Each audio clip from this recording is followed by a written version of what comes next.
We're dudes. Sorry, dude. So S2, let's do this. In a survey, 36 out of 120 randomly selected voters in Huntington, probably a town or something, said that if there was an election next year, they would vote for the Alpha Party. So 36 out of 120 will vote for the Alpha Party. And you need to calculate an approximate 90% confidence interval for the proportion of voters in Huntington who would vote for the Alpha Party.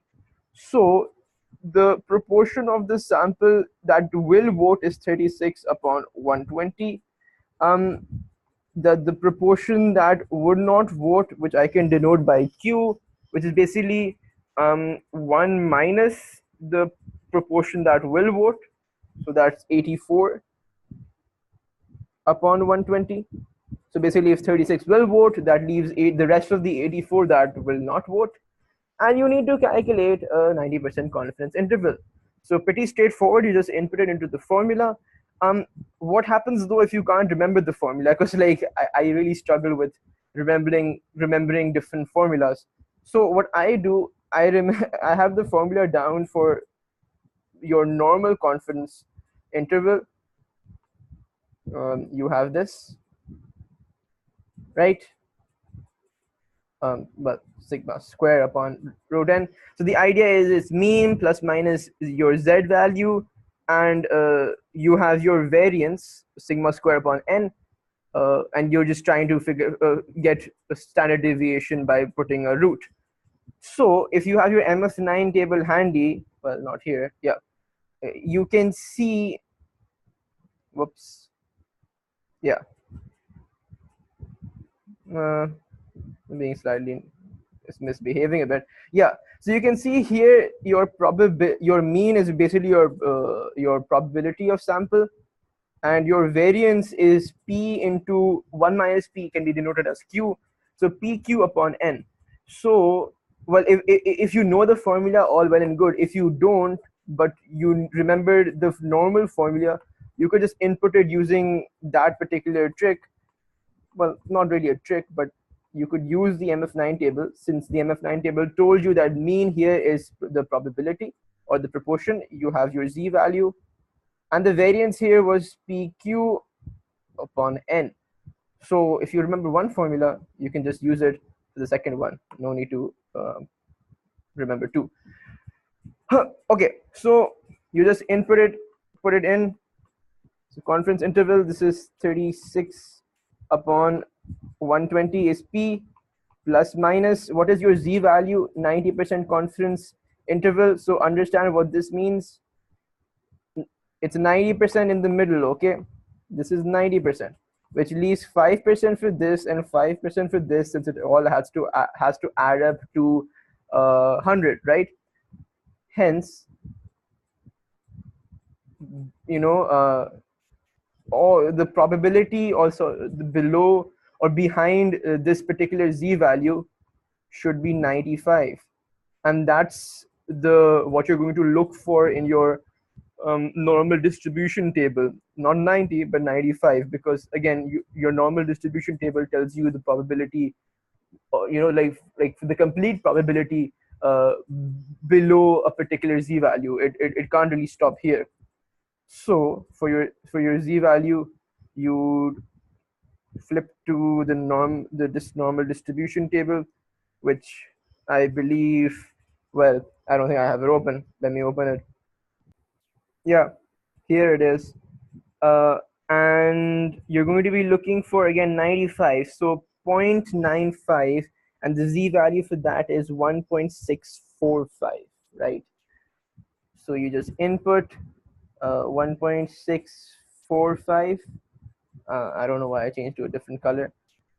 And you got 36 upon 120 into 84 upon 120 divided by what was the sample?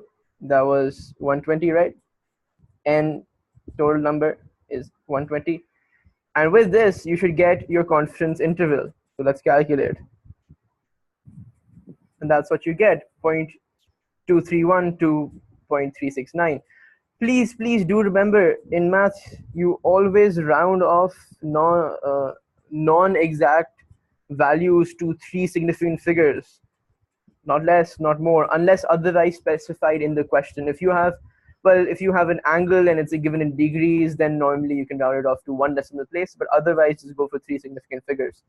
uh, yeah.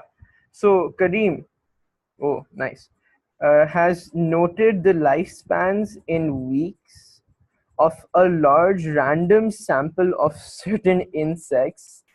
It's a very weird hobby. He carries out a test at the 1% significance level for the population mean mu. Kareem's null hypothesis is that it is 6.4.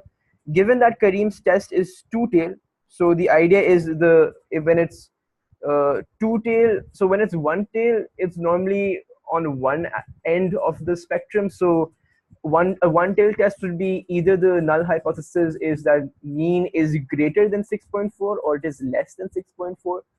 Uh, two-tail would be, it could either be greater than 6.4 or it could be less than 6.4. So your null hypothesis will be that mu is not equals to 6.4. That indicates it could either be greater, it could be less. Now, something to note here, you can't write mean. You either write population mean or you write mu, because that's really what you're talking about here. If you write sample mean, or if you just even leave it as just mean, you won't get the mark. Uh, and just throwing it out there. So when you're talking about hypothesis testing, if I remember correctly, so if you have a binomial distribution, you're normally testing. In fact, you're almost always testing probability. So the null hypothesis and the alternative are basically going to be in terms of probability. P is 0.6, P is greater than 0.6. In Poisson, it's about your lambda, which is your mean, and the same goes for normal, which is basically again for mu. So again, your mean. That's going to be your null and alternative hypotheses rather. Kareem finds that the value of the test statistic z is 2.43. Explain what conclusion he should draw. So he wanted to test at a 1% significance level. And it's a two-tail test. So don't make the mistake of taking both the tails as 1%. They're going to divide then. So this is 0.5%. This is 0.5%. And if we just look at the upper tail right now, because again, this value of z is positive, indicating it's towards the higher end of the bell curve. So everything beneath this should be how much? 99.5%, or what you can also write as 0.995. So can we get a z value from this, from our very nice binomial normal distribution table? What was it again? It was 0.995. 0.995 is 2.576. So the z value for this is 2.576, right? So if you draw, this is right 2.576, and he got, let's say, 2.43, like somewhere around here. Clearly, it doesn't lie in the significance level, it doesn't lie in the critical region rather. So the idea here is he should, it lies in the acceptance region. So he should, well, not basically accept H naught. You only reject an H naught in favor of H1 if it lies in the critical region, which it doesn't. Accept H naught, and again, when you're talking about the conclusion, you need to give something in context. So here H naught was that the length, what was it? That the lifespan in weeks is, well, 6.4. Right? So there's basically not enough, excuse my bad handwriting, so not enough evidence to suggest that the lifespan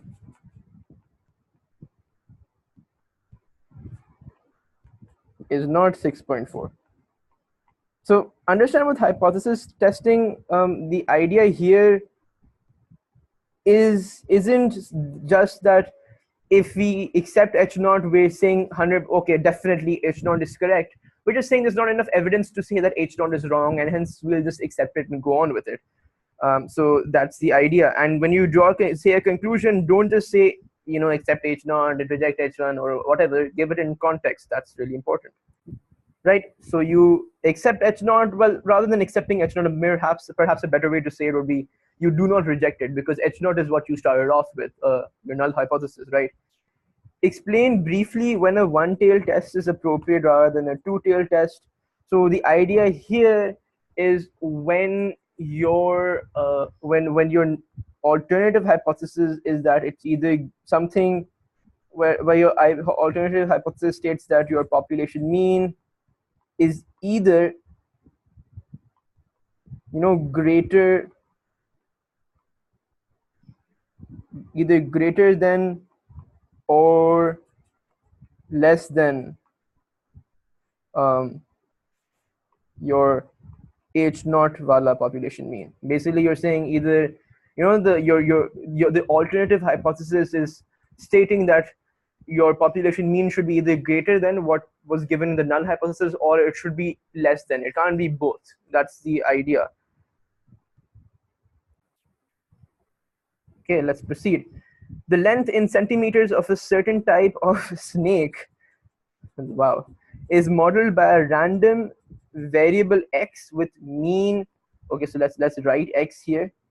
Well, we don't know what the distribution of x is, so I can't write that, but I can definitely write its mean is 52. Well, I don't know what unit they meant. Okay, 52 centimeters, and the standard deviation is 6.1, which makes the variance 6.1 square.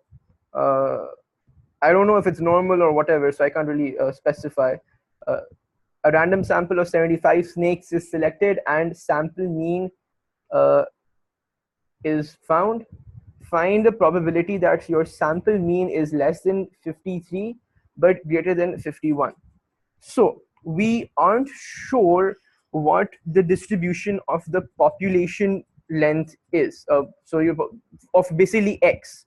We aren't sure of that. However, the idea here is if your population is normally distributed, then you can go to your sample. Your sample will also be normally distributed. Let's say with mu and sigma square over n as your variance. You can say that.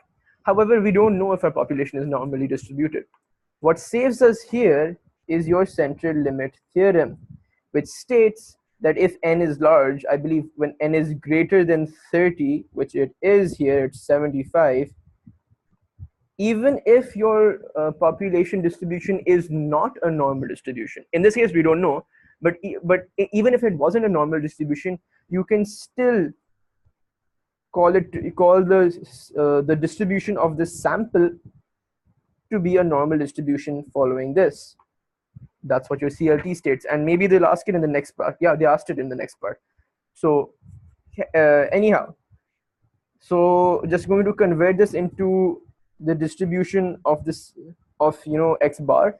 So x bar is a normal distribution with the mean would remain the same. So you still have, excuse my handwriting, 52 as the mean.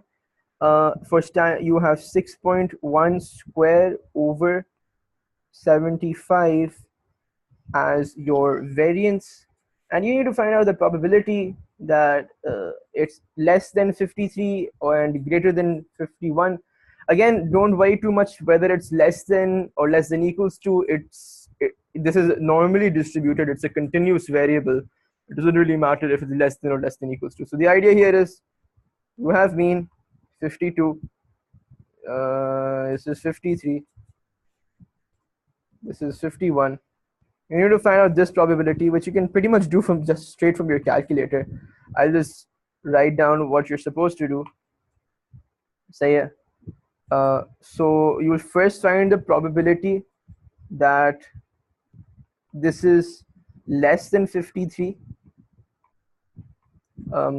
for that, you have to find out your z value, which would be 53 minus 52 upon root 6.1 square over 75 पूरा root आएगा, because again this is variance, we need standard deviation. From this you get your z value, you use your table to find out phi of z, which is basically all the probability less than z. So this is basically 53 is your x value, not your z value, and you find the entire probability behind the less than that. Then you find the probability that it is less than 51. So you do the same for that. You get 51 minus 52 upon root 6.1 square over 75. From this you get a z value, and you find the probability of phi of z, which is basically that it's less than that particular value. So 51, kind of find out this particular probability, and then you take the difference, you subtract both of them, giving you this area over here, which is basically what you want. And you can basically pop this in right into your calculator and do it. Obviously do show working, do show your z value and so on, but yeah, it's not really a lot to it. It's just as normal distribution from this point on. So which gets your answer again to 3 significant figures as 0.844. That's your probability. If you didn't get this step, then like jokes apart, like maybe you should consider revising as normal distribution. Okay, and part 2 is nice. So they want us to explain why it was necessary to use the central limit theorem in the solution to part 1. So I already told you that. I'll just write it put in words that we don't know the distribution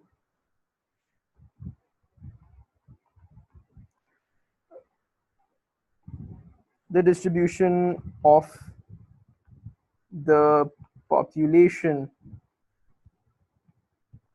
which is of the population length, so that is x, which is why you need to use the CLT. It would be incorrect to say that the population length is like it's not a normal thing, which is why we need to use it, because we don't know. It could be normal, it could not be normal, it's just ambiguous, they haven't told us. But it doesn't matter whether or not it is normal or not, because we can use a CLT and simply convert our sample distribution x bar into a normal distribution, so it works. And the idea here is that you need to in order to do the calculations you did above, you need to basically either assume or confirm how that x bar, that the population, so that the sample distribution, that x bar is normal, and you can only do so if you use the CLT. You need x bar to be normal to do all of the calculations that we did. Okay, question 4. At a doctor's surgery, is the doctor having the surgery or is the doctor doing the surgery? Okay, I think there's a doctor doing the surgery.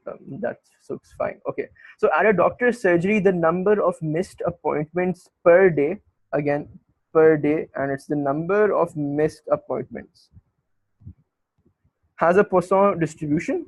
In the past, the mean number of missed appointments per day has been 0.9. So this is your lambda. Following some publicity, the manager carries out a hypothesis test to determine whether this mean has decreased. So the manager is trying to figure out whether it has decreased, which would indicate a one-tailed test, with the H1, your alternative hypothesis being that lambda is less than 0.9. If there are fewer than 3 missed appointments in a randomly chosen 5-day period, so there's a 5-day period, and if there are fewer than 3 missed appointments, she will conclude that the mean has decreased. I don't think you have to write H naught and all here, but I'll just write it. So H naught, again, as I told you before, binomial is probability. Poisson is your lambda, so basically your mean, and normal is again your mu, so your population mean. Uh, these are basically, this is what these distributions respectively test for. So it kind of helps simplify things. Okay, so what's interesting here is that what the information they've given us at the end is for a randomly chosen 5-day period. So it's just much easier for me to convert the lambda I have that is per day into a 5-day period. It just makes life easier. So instead of 0.9, 0.9 for 1 day, so 0.9 into 5 for 5 days, right? Giving h naught lambda is 4.5. So just to make things easier later on when I'm calculating in the 5-day period. H1, which the manager is carrying the hypothesis test, is to figure out whether the mean has decreased. So it's only one tail, it's only one-sided. Just H1 is that mean is less than 4.5. If it is less than 4.5, then it has decreased. Now, a type 1 error is basically an error where the null hypothesis was correct, but you rejected it and hence accepted H1. You only reject null hypothesis, a null hypothesis if it falls inside the critical region. So let's say if it was normally distributed, for example, it's not in this case, but let's just say for the sake of argument, it was. This would be your critical region, which is basically your significance levels, right? And in this particular case, if the value fell here, then you would reject it. So the probability of a type 1 error is always your significance level for a normal distribution. In discrete cases like Poisson, it's basically your critical region, and you have to figure out your critical region and the probability of it, and you'll get the probability of a type 1 error. It's as simple as that. And the way we can figure out our critical region is, we know if there are fewer than 3. So if there is basically 0, 1, or 2 missed appointments, she will conclude that the mean has decreased. And if she concludes that the mean has decreased, she will reject H naught. So the probability of 0 plus 1 plus the probability of 2 gives us our critical region. And they specifically state that it's fewer than 3. So obviously we won't be including 3. This is not a continuous distribution where less than or less than equals to doesn't matter. In discrete, it does. So if they say it's fewer than 3, that is miles apart from saying less than equals to 3, right?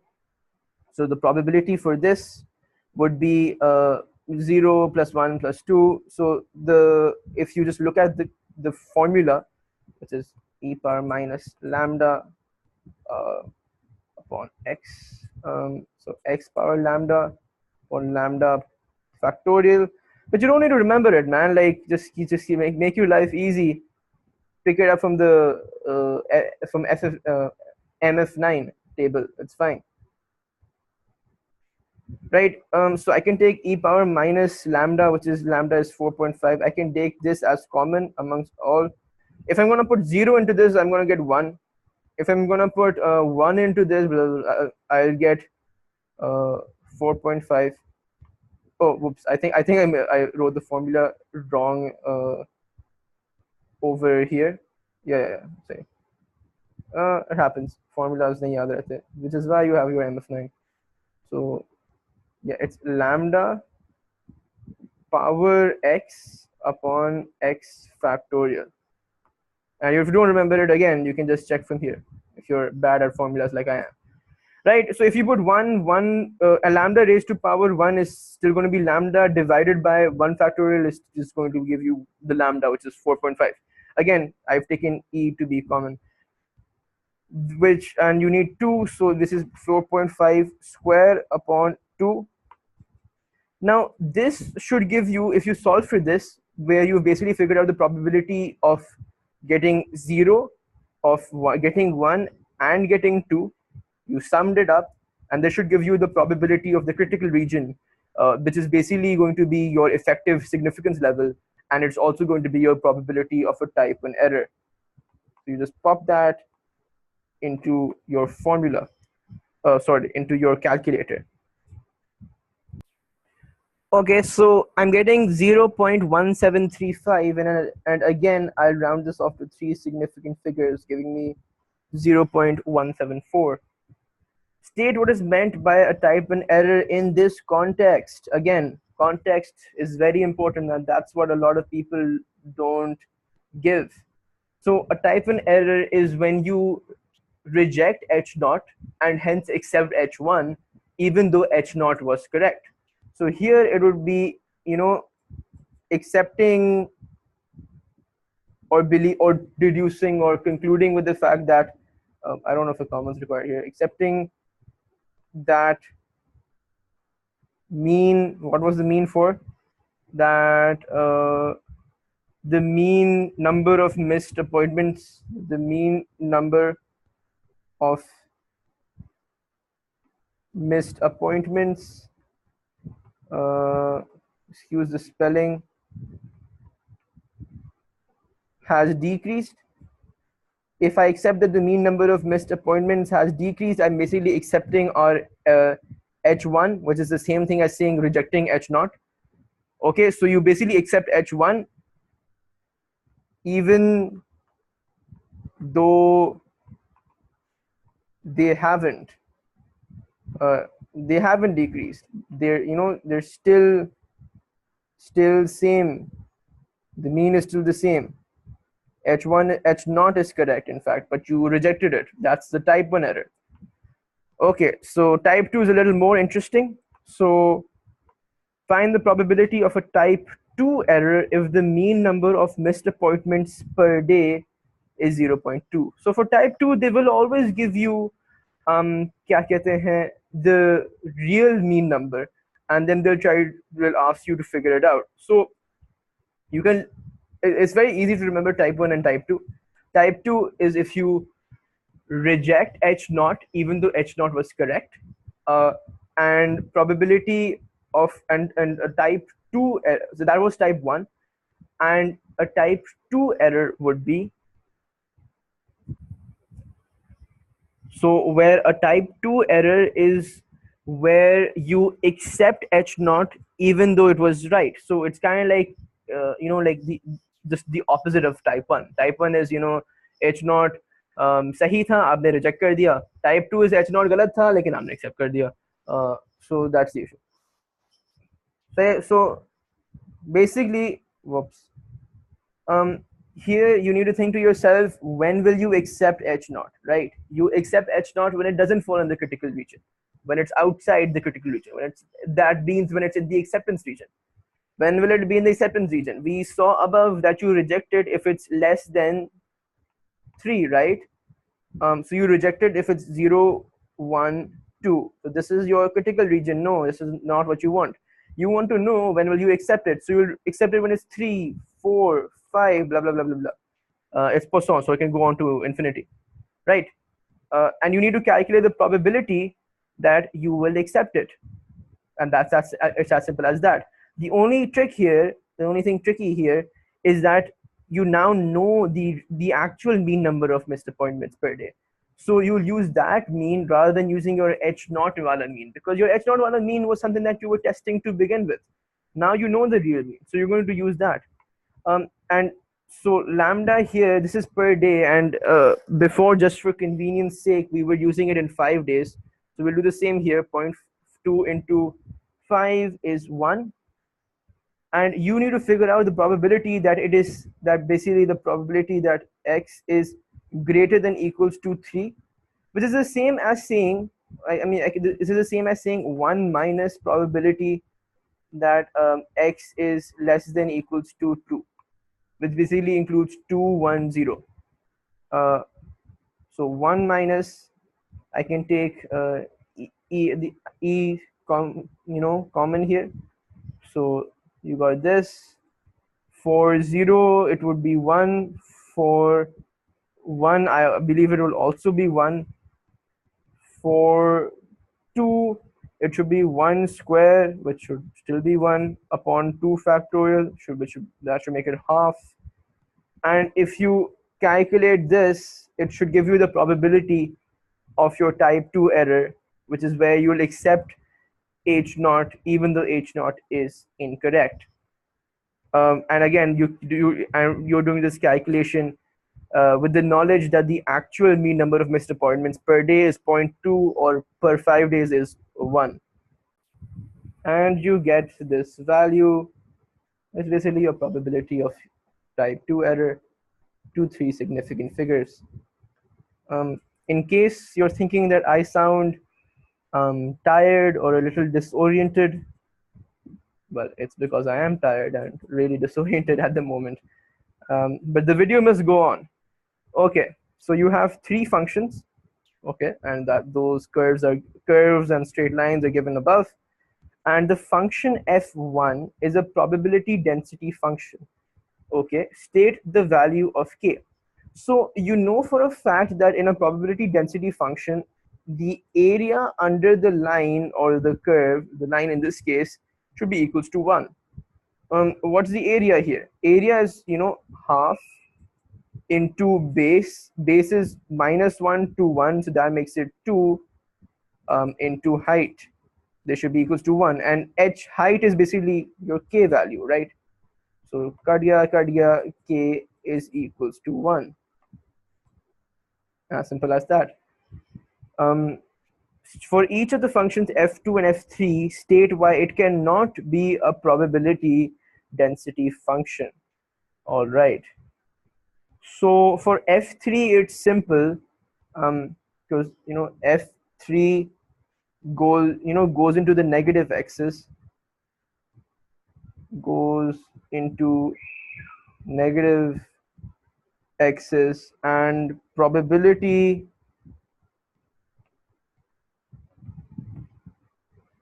can never be negative. So for something to be a probability density function, all of the function has to be above the x-axis. It has to always be in the positive y-axis. Otherwise, it is not a probability density function. Right? The reason I did f3 before I did f2 is because it just seems simpler. It's just like the knowledge and understanding of a probability density function that will get you through. For f2, a little, you have to keep your eyes open a little. So we know that k is 1, right? This is 1. So if you compare, this is basically what do you call it, your f1 function. And we know for the f1 function, since it is a probability density function, this area is 1. So obviously when you have this as a function, the area under the curve cannot be 1, because if you compare with this, I've drawn f1 in that triangle inside f2, basically this, and this is your f1. If the triangle ke niche area is 1, then when the curve goes above the triangle, then obviously all of this area can't be 1, right? And since that it isn't 1, since that area is greater than 1, since f2 area under curve is greater than 1,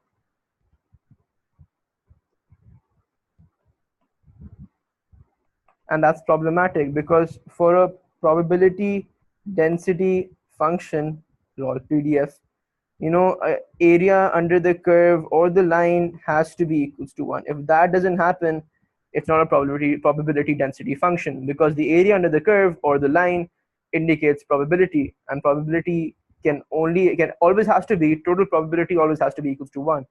Total probability cannot be greater than 1. Like, that can't happen. Okay, so you have your probability density function 6a square minus 6x square. This is where it's the domain it's defined for. A is a constant, and you need to show that a is half. How do you show a is half? Well, you know that if you integrate this, you'll get the area under the, what do you call it, under the curve, and the area under the curve always should be 1. So you integrate it for all values of the whatever domain you're given. So minus a to a, I can take 6 to be 6 on the side because like it's just a multiple multiplying. Again, a silly mistake is to take variables on the side. If you can't take 6x and put it to the side because it has a variable. You can take 6 and put it to the side because it won't matter whether even if you keep it within the integral sign or not. So a square minus x square, right, and dx. So 6 is to the side, a minus a. Now don't get confused. Don't put a cube upon 3 because that would happen if a was a variable. A is not a variable. A is just a constant. A is like 9. Well, a is half in this case, but a is like 9. A is like 6. What happens when you integrate 6? You get 6x. What happens when you integrate 9? You get 9x. What happens when you integrate a square? You get a square x. As simple as that. Minus x power add and power goes down, and that's your integral. Oh, and obviously all of this should be equals to 1. All of this should be equals to 1. Then you start to, well, I can take this 6 and I can really just divide it here to make life easier. So this is 1 upon 6, and then you start to input these values. So you have your upper limit minus your lower limit. So if I put upper limit in, I'll get a cube minus a cube upon 3, and minus the lower limit, well, I'll get minus a cube plus a cube, well, plus a cube upon 3. What I'm basically doing is just putting these values into where x is. If you open your brackets, that should give you so 2a cube minus 2a cube upon 3 is equals to 1 over 6. You simplify, you find a cube, you'll get a is equals to 1 upon 2. And I'm not going to do the algebra for you. I think you guys are fine with that, right? They want us to state the value of the mean, which is a little interesting because they want us to just state the value. So I don't think there's any calculation that's going on here. Normally you can even check from your MF9 for continuous random variables is what you're looking for. For mean, you basically multiply the function by x, and then you integrate it for all the values at which it is valid. In this case, I feel like I'm missing something because there's only 1 mark, so it should be some small trick here. But even if we were to do so like 6 alag aa gaya aapka, there should be a square. Well, a is just 1 upon 2, so it should be x upon 4. Because you're multiplying the function by x, you need to do that and then integrate it, minus x cube dx minus 1 upon 2, 1 upon 2. And you integrate that, you put in the limits, you get the value of the mean. What I'm a little confused in, however, is why they said state. So I feel that this is some shortcut that I'm missing. But anyhow, this is the way to do it properly, not like S2 में कोई time का मसला होता है. So yeah, so if you want, we actually can just integrate this just to help out. So yeah, it will be 6 half minus half. So x square, 2 goes down, so this becomes 8 minus x power 4 upon 4, right? And then you just input the values, you basically do the math, and you should get that is equals to 1.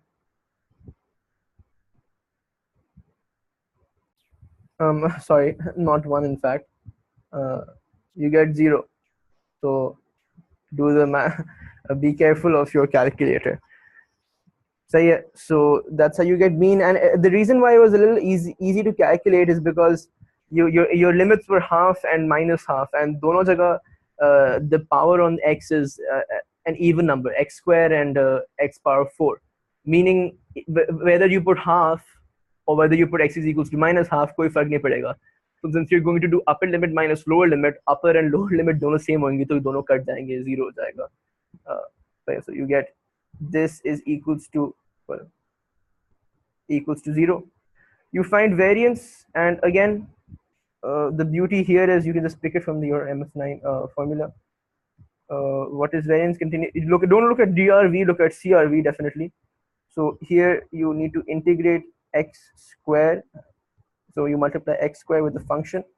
You integrate that again, and integrals with variance and standard sorry, not with variance and mean are all for all the values, all the domain values that the function is valid for.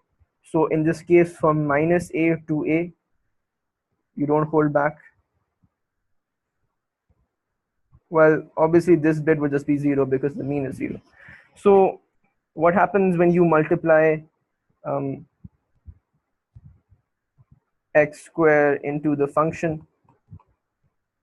So the function was this, you get x square into it, so you get x square upon 4 minus x power 4. So yeah, and ये तो आपका फिर 0 ही हो जाएगा because mean ही आपका 0 है. So you just need to integrate this and you get your answer. How do we do that? 1 upon 2 minus 1 upon 2, 6 हमने बाहर ही रखा है, x cube upon 12 हो जाएगा फिर, x 5 upon 5. You then start inputting the limits, so you can keep 6 outside for now. You get 0.5 cube upon 12 minus 0.5 power 5 upon 5. This is upper limit. Subtract that by lower limit with 0.5, sorry, minus 0.5 cube upon 12 minus 0.5 well, power 5 upon 5.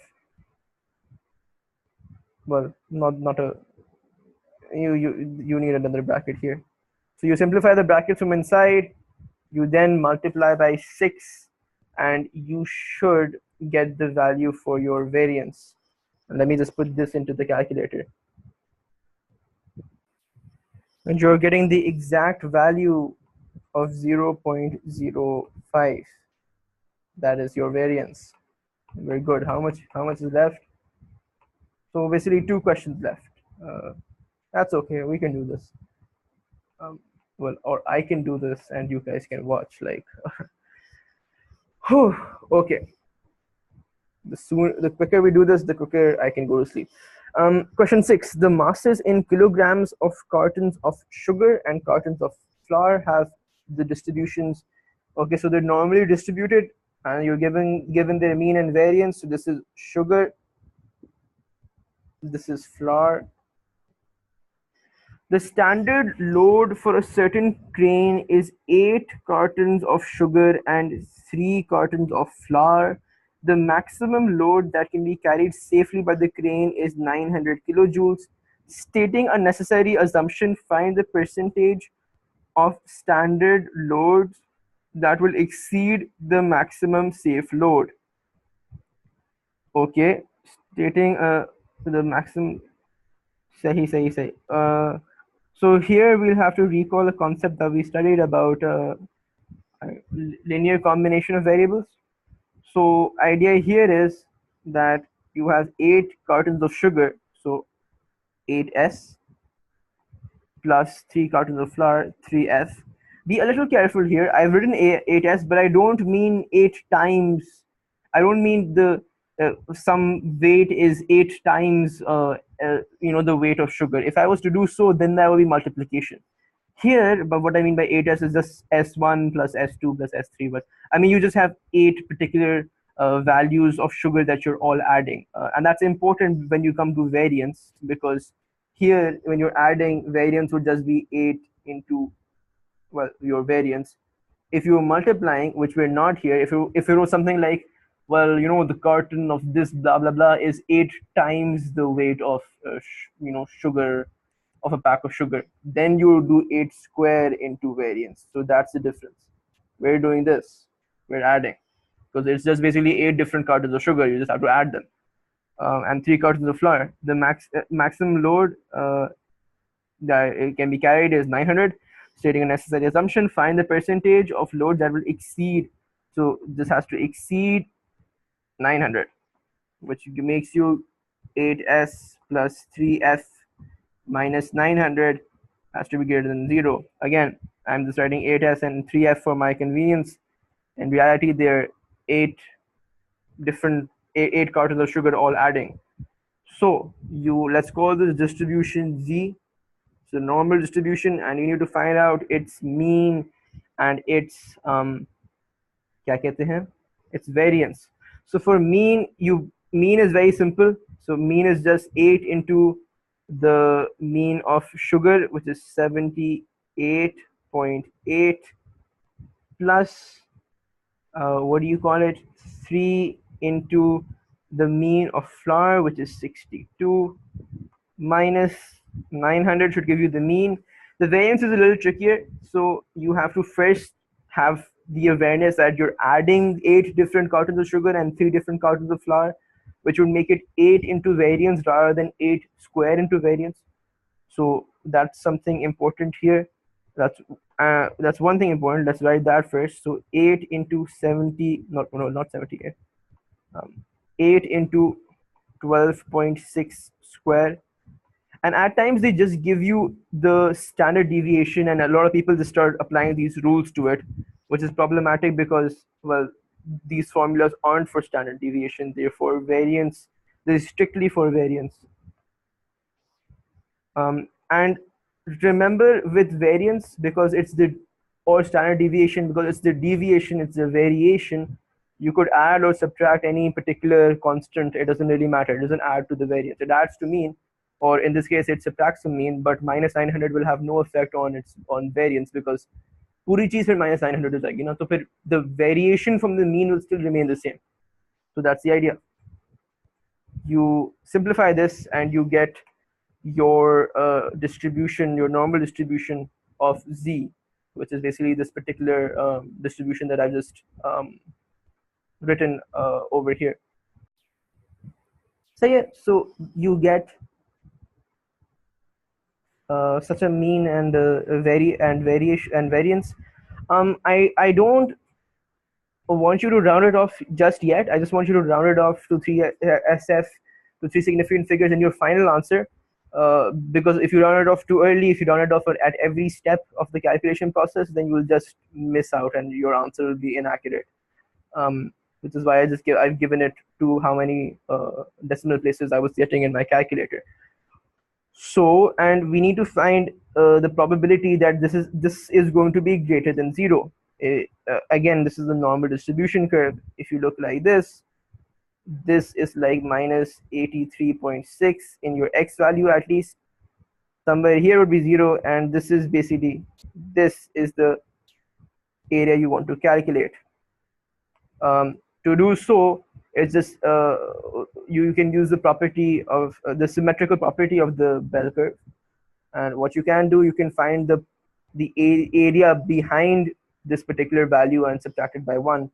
So for probability that x is, or rather z in this case, is greater than minus 83.6, you have to first calculate your small z, which is your test statistic. Okay, so again, you're looking for where it's greater than 0. So 0 minus 83.6 upon root 1570.08. You get your value for z from this. To calculate the probability that z is greater than whatever value, don't get confused, I denoted this with z as well, because that's just the variable I've given to the distribution. But these z's are your test statistic that you see from the normal distribution table. Right, so you have 1 minus probability of phi of z, which is the probability behind z, to calculate this particular value. And we just put that in our calculators and use our normal distribution table to do so. And the probability to three significant figures will be 0.0174. Now, two things that are important here.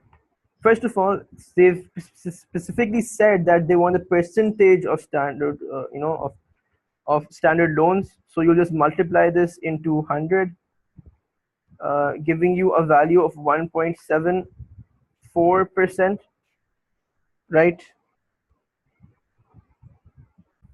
If you don't give it in percentage, you probably won't get that mark. And secondly, they wanted a necessary assumption here.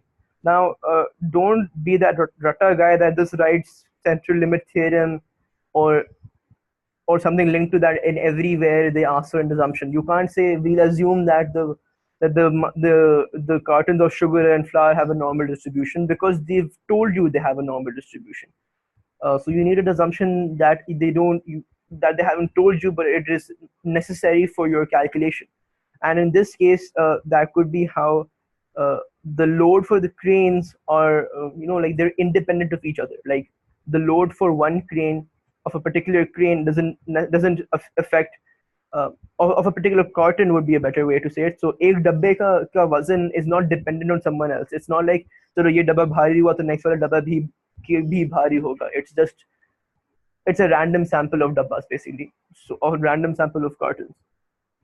And in this context, I mean that the weight of one carton is not dependent on the weight of another carton.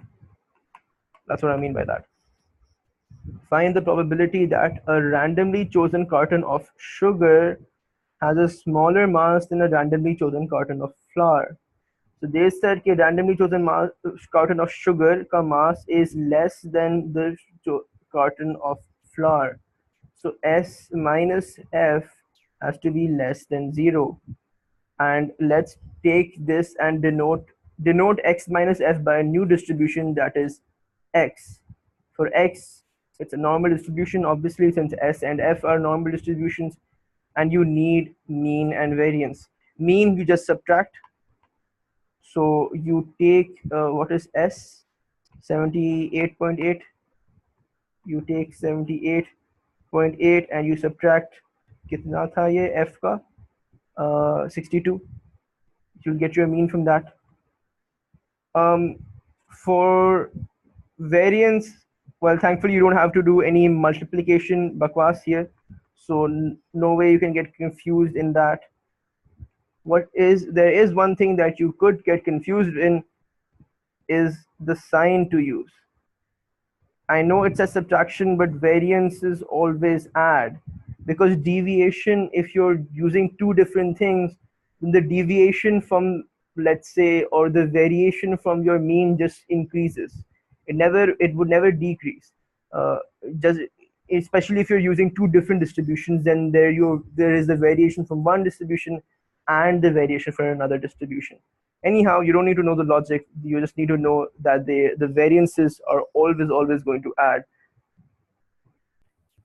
And now you have to figure out the probability that this is going to be, let's say, less than 0. So rough estimate something around these lines. And again, we can see that we're going to have to use a few properties of the bell curve here.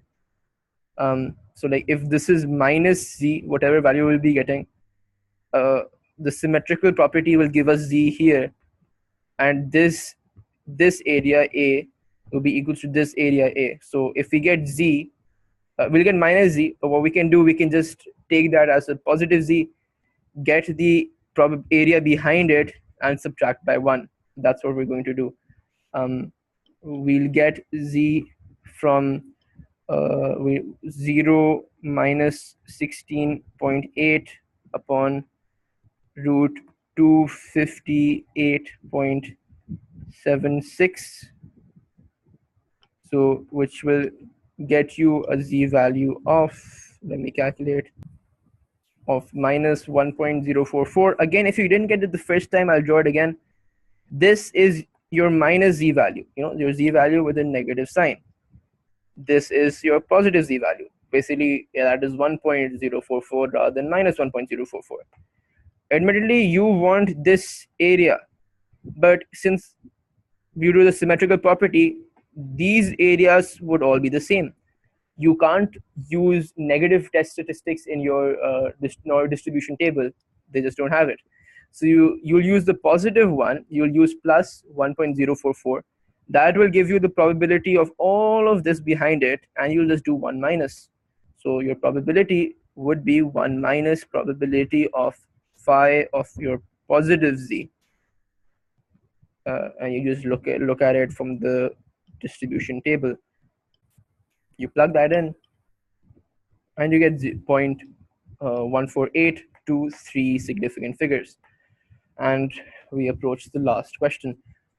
7. The number of planes arriving at an airport every hour during daytime is modeled by the random variable with distribution of Poisson with a lambda of 5.2. So 5.2 is like the mean number of planes arriving at an airport every hour.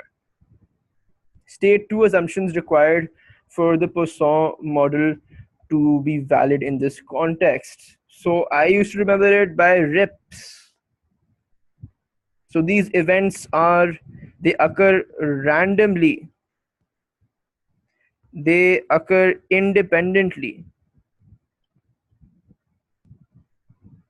They occur at a constant probability, that is at a constant mean rate, so at a constant lambda, and they occur singly.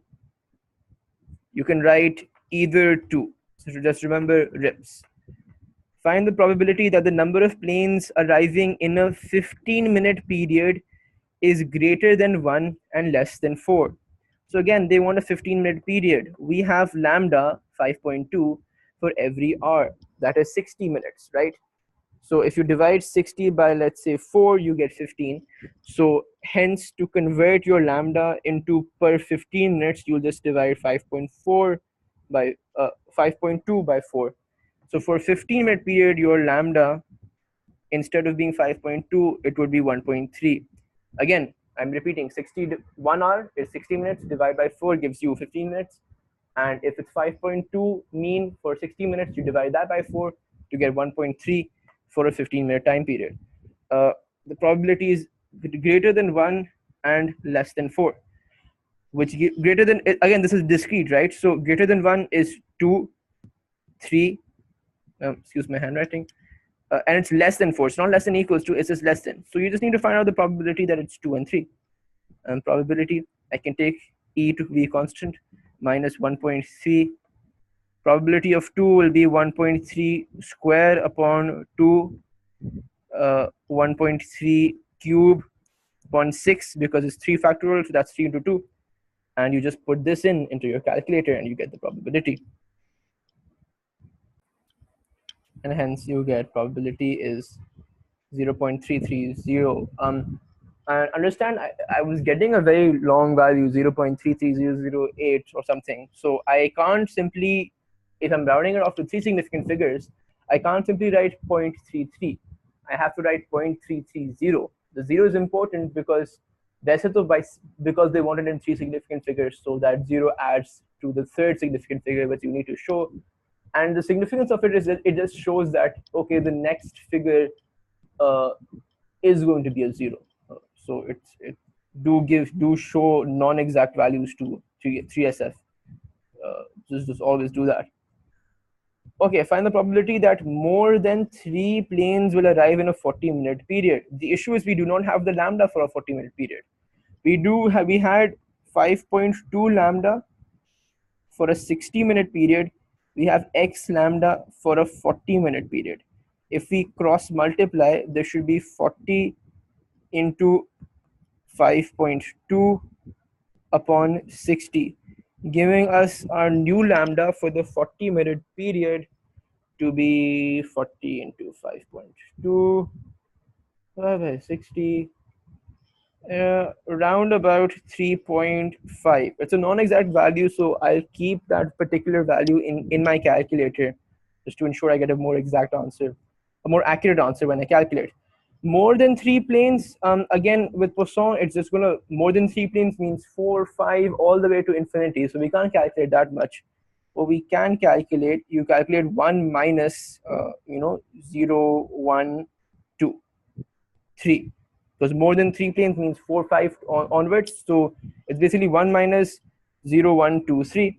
So 1 minus the probability, of these particular numbers adding. So 1 minus, I can take e power minus lambda common.